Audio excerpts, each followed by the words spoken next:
नमस्कार मित्रों। आप लोगों ने जो सराहना की है कमेंट्स बॉक्स में फ़ोन करके, जो अभी हाल में हमने वीडियो अपलोड किए हैं, चाहे वो बंगाल की टेढ़ी मेढ़ी राजनीति पर, जो काकरोच जनता पार्टी का आंदोलन था, जो हमने 2 वीडियो मात्र अपलोड किए थे, उनमें जो बातें कही थी, अब पत्रकार लोग जग रहे हैं, उनमें से कुछ बातें उठा पा रहे हैं, जबकि पूरी बातें जो हमने कह दी थी जस की तस बिल्कुल वैसी ही परिलक्षित हुई। तो अब एक बेहद महत्वपूर्ण मामला है। हालांकि यहाँ पे एक बात और जोड़ दें कि नीट मामले में हमने पेपर लीक को लेकर ऐसा पैटर्न बताया था कि अगर सरकार मान ले तो पेपर बनाने वाला भी लीक नहीं कर पाएगा। 100% चुनौती के साथ ये दावा प्रस्तुत किया था। और कोचिंग इंस्टीट्यूट, धंधेबाज कोचिंग इंस्टीट्यूट, अंजना ने बोला था 2 कौड़ी का, बहुत ही गलत बात है। 2 कौड़ी के नहीं, अरबों के खिलाड़ी हो गए हैं, करोड़ों के नहीं। तो ये कोचिंग इंस्टीट्यूट जो पैसे के लिए, इन्हें टीचर कहना या गुरु कहना बिल्कुल सही नहीं है। ये धंधेबाज लोग हैं और पेपर लीक होने में प्रायः कोई न कोई कोचिंग इंस्टीट्यूट का ही कहीं न कहीं हाथ होता है। तो खैर वो तो बात अलग चली गई। अब हम आज एक बेहद ऐसा राजनीतिक विषय है जो लोगों के दिमाग में है और उसका उत्तर उन्हें नहीं मिल पा रहा है, और वो ये है दक्षिण की राजनीति। दक्षिण की राजनीति का उत्तर लोग जानना चाहते हैं, क्योंकि बंगाल पे जो हमने विश्लेषण किया लोगों को आनंद आ गया। तो दक्षिण की राजनीति में पेच देखिए कि यहाँ देश में अल्पसंख्यक कहलाते हैं। जैसे कोई भी प्रधानमंत्री अल्पसंख्यक नहीं बन पाया, लोग सोचते बन भी नहीं पाएगा। हालांकि कुछ मुख्यमंत्री अल्पसंख्यक अवश्य बने हैं, मुस्लिम। अच्छा, कई लोग अल्पसंख्यक का मतलब मुस्लिम ही समझते हैं, जबकि वो तो बहुसंख्यक हैं कायदे से। अब बात करें दक्षिण की, दक्षिण में तो अल्पसंख्यक ही हावी रहते हैं और वहाँ पर क्रिश्चियनिटी हावी है। जैसे तमिलनाडु की बात कर लो, तमिलनाडु में जीतने वाला टीवीके पार्टी का संस्थापक विजय जोसफ, यानी चंद्रशेखर विजय जोसफ, क्रिश्चियन। हारने वाला एमके स्टालिन, क्रिश्चियन। आबादी कितनी क्रिश्चियनों की? 6 के आसपास, 6.1%। आपन मान लगा लो कि 6.6% वाली आबादी वाला व्यक्ति दोनों तरफ है। बाकी लोग क्या कर रहे हैं?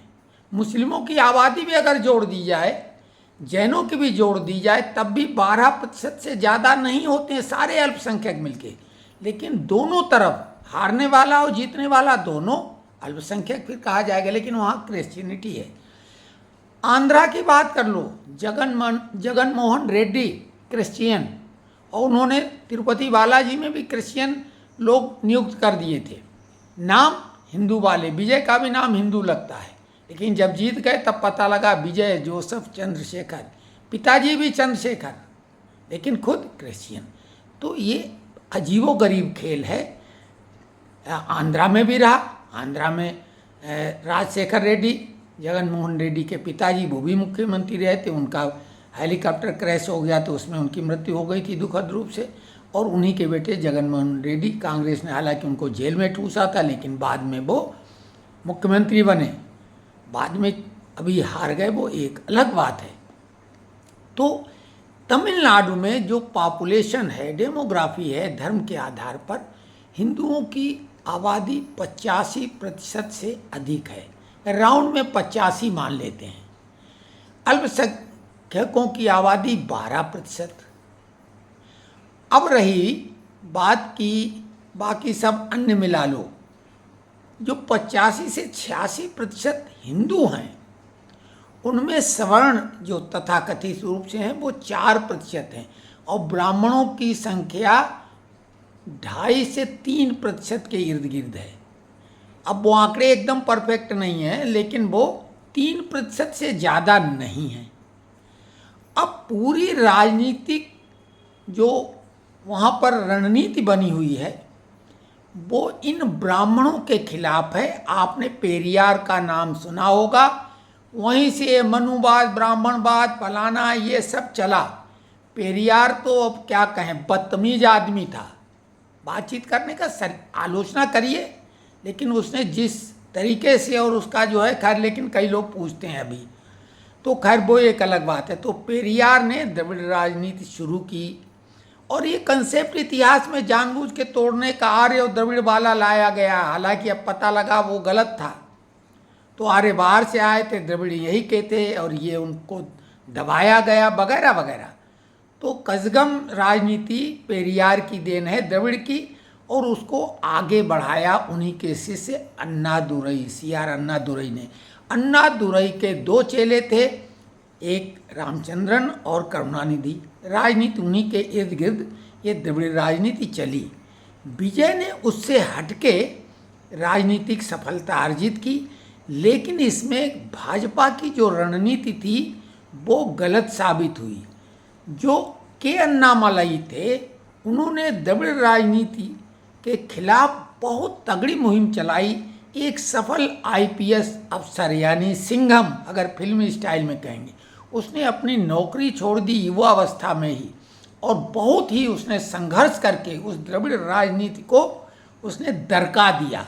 लेकिन दरकाने के बाद जो धक्का दे के उस दीवार को गिराने का काम किया, वो फिल्मी हीरो विजय ने कर दिया। दरकाया अन्नादुरई ने, गिराया उस राजनीति को, द्रविड़ राजनीति की दीवार को ढाया विजय जोसेफ ने। और विजय जोसेफ को अभी फेल पास तो नहीं कहा जाएगा, लेकिन विजय जोसेफ स्क्रिप्टेड डायलॉग बोलने में माहिर हैं। वो फिल्मी डायलॉग तो बढ़िया बोल सकते हैं, लेकिन अंततः राजनीति संभलेगी नहीं और धराशायी हो जाएगी। और इसी की अगली योजना जो है वो के अन्नामलई भाजपा से अलग हुए, भाजपा वहाँ खोखली हो जाएगी और केवल जो वहाँ पर सवर्ण लोग हैं वही भाजपा के सपोर्टर और कुछ लोग जो राजनीतिक महत्वाकांक्षा दिल्ली से साधते हैं वो रह जाएंगे। बाकी अब द्रविड़ राजनीति के विरोध में जो के अन्नामलई काफ़ी सक्सेस हुए थे, वो अलग से राजनीति करेंगे। और ये मिली जुली राजनीति है बिहार मॉडल की।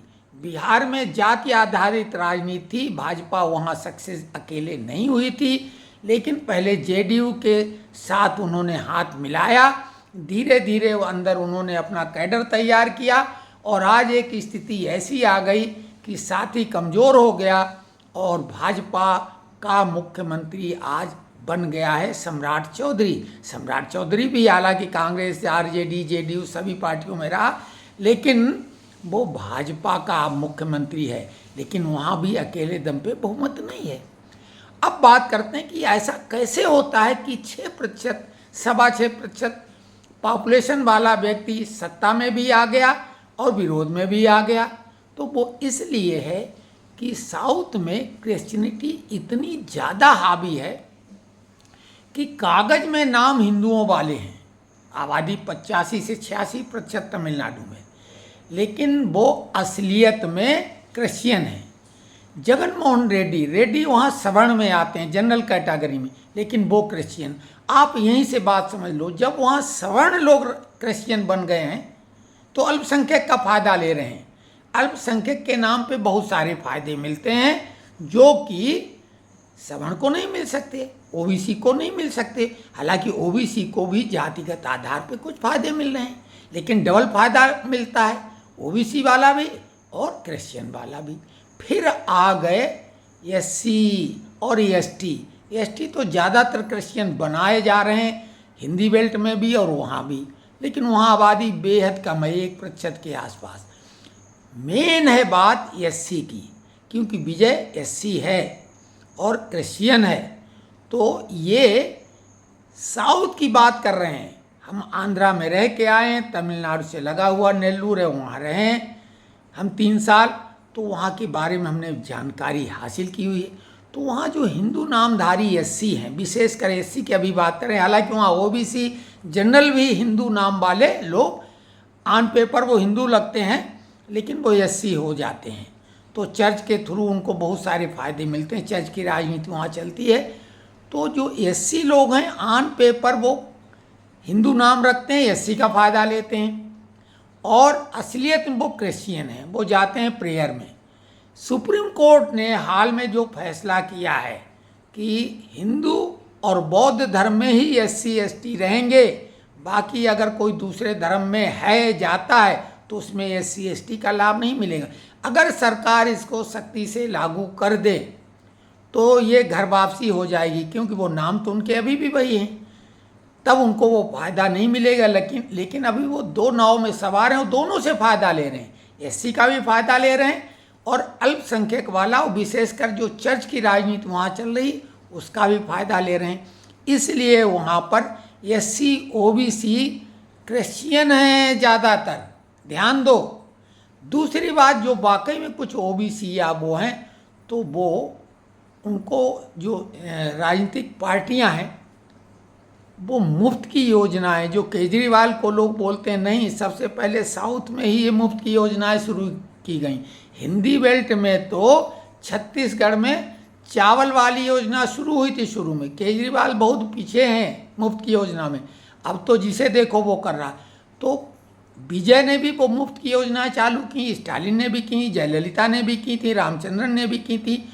तो ये मुफ्त में देते हैं, इसलिए इन राज्यों पे भारी कर्जा हो चुका है। विजय ने भी जो घोषणाएं की हैं, बेरोजगारों को भत्ता देना, महिलाओं को पैसा देना, उनको सोना देना, और बच्चा अगर कोई नया जन्म लेगा उसे सोने की अंगूठी देना, वगैरह वगैरह, और बहुत सारी योजनाएं। तो बिना केंद्र सरकार के वो आर्थिक रूप से इन मामलों से निपट नहीं पाएगा, और आते आते या तो बीच में सरकार भंग करके फिर से केजरीवाल की तरह चुनाव दोबारा लड़के पूर्ण बहुमत प्राप्त करेगा, लेकिन फिर भी 5 साल के बाद सरवाइव नहीं कर पाएगा, और अंततः जो द्रविड़ की दीवार गिर गई है तो के अन्नामलाई बिल्कुल बिहार वाले मॉडल में लॉन्च किए गए हैं, वो अपनी वहाँ की राजनीति को थोड़ा बदल के नए फॉर्मेट में सेट करेंगे। हालांकि सेट उन्हीं ने किया था, लेकिन बीजेपी की रणनीति वहाँ गड़बड़ा गई। एआईडीएमके जो चुकी हुई पार्टी थी, थकी हुई पार्टी थी, खत्म होती पार्टी थी, दम तोड़ती पार्टी थी, उससे हाथ मिलाने के चक्कर में के अन्नामलाई को किनारे कर दिया, साइड लाइन कर दिया। के अन्नामलाई की जो मेहनत थी वो बेकार चली गई, और अंततः केवल 1 सीट जीत पाई भाजपा, और पिछली बार से भी मत प्रतिशत कम हो गया। तो ये के अन्नामलाई अब वहीं की राजनीति करेंगे। हाँ, एक बात और है, विशेषकर तमिलनाडु में भाषा वाला मामला, भाषा का मामला जितना महाराष्ट्र में नहीं मराठी को लेके, उससे बहुत ज़्यादा तमिलनाडु में है। हिंदी से वहाँ के लोग नफरत करते हैं, तो भाषा का भी मामला है। बीजेपी को राष्ट्रीय पार्टी माना जाता है और हिंदी बेल्ट की पार्टी माना जाता है, तो बीजेपी को भी अछूत पार्टी के रूप में वहाँ माना जाता है। इसलिए के अन्नामलाई की दाल तो गल जाएगी, बीजेपी की दाल नहीं गलने वाली। तो इसीलिए बीजेपी का ये मिला जुला प्रोग्राम निश्चित तौर से है कि के अन्नामलाई अब अलग होके खुल के अपनी राजनीति करेंगे, और भाजपा के कई बड़े पदाधिकारी अन्नामलाई के साथ यहाँ से छोड़ के वहाँ जुड़े हैं। और एकमात्र उदाहरण यही है कि भाजपा को छोड़ के कई लोग गए हैं दूसरे नए संगठन में, जैसे टीएमसी वगैरह के छोड़ रहे हैं। लेकिन भाजपा में इससे पहले जो लोग गए थे तो वो सफल नहीं हो पाए थे, लेकिन वो छोड़ के वाकई में, जैसे उमा भारती गई थी, प्रहलाद पटेल, ये सब नहीं सक्सेस हुए, गोविंदाचार्य भी गए थे, वो नहीं सक्सेस हुए। लेकिन के अन्नामलाई को भाजपा ने खुद आज़ाद किया है कि तुम विचरण करो और अपने ढंग से ये राजनीति यहाँ की सेट करो। तो ये है दक्षिण की राजनीति।